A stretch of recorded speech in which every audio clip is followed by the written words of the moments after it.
It's amazing, really. A lot of hard work went into this, and you know, the last 2 years it just didn't work out, but now it's my time to go, and it's well deserved. The first 9 was definitely hard. The wind was really strong. It was sometimes a 2-club wind, but I just played my game. I didn't really think about my score. I just went out and hit the shots, and it felt great. I started out pretty good on my first 3 holes. I had a short birdie putt on 2. It didn't go in, but made it about a 15-footer for birdie on 3. And in the middle of the round, 5, 6, and 7, I had 3 straight bogeys. But I was able to bounce back, made a couple nice putts, and really just kept the round together. Came into the clubhouse 3 over. It's tough after 3 bogeys in that position on the final day, but if you can just kind of think about your positive shots and really work off of that, then, I mean, you're golden. I had told Calvin, I was like, I'm not going to watch the scoreboard. I'm just going to keep chipping and keep my hands warm because it's still a little chilly right now. But I'm going to keep everything warm and not worry about that because I was lucky that 155 didn't get a playoff. I was sure that, I mean, those kids that went low yesterday went real high today to give me a good chance.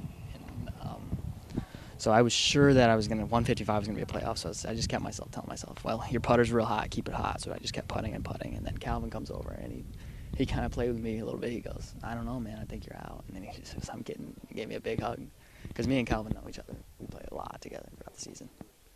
18 became, I still thought I needed another birdie, because I had made a long birdie on 17, and I was like, well, I need another birdie. So I smacked my drive right down the middle. I was about 217. There was a sprinkler right to me. And I was like, well, I'm downwind. I can kind of lay off a 3-iron and cut it at the pin. And I kind of double crossed, and it went left. And I saw it bounce, but I knew that there was hazards surrounding the whole green. And I get up there, and my scorer had found it, and it was it was hittable, but it was in a hazard, and you can't. I was not sure on the rules, so I had to wait a long time. They had to call the pro over, and he got the ruling. And I finally hit it out. And cleanly, and it rolls all the way to the other side of the green, and right before the hazard is Calvin's bag, and it hits Calvin's bag. And so they have to go through a whole other ruling. Is it a penalty on me? Is it a penalty on him? And eventually they say that there's no ruling. So I hit another shot, and it goes by maybe 20 feet over a ridge down, and I had another putt for par. It was about 20 feet, and put a good stroke on it and went in, man. It was just like the most insane putting round of my life. It was not by any means. It was the most up and down round I've ever. I played horrible for the first 13, and then 14, 15, 16, 17, 18 was like probably the best putting I've ever done in my entire life, by far.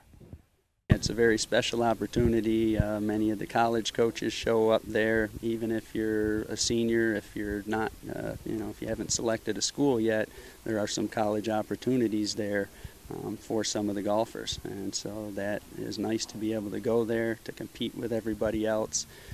It's a huge high point, for an individual player and also as a coach for our program. We've only had one other player in my 16 years now of being at Burnt Hills that ever made it to the States.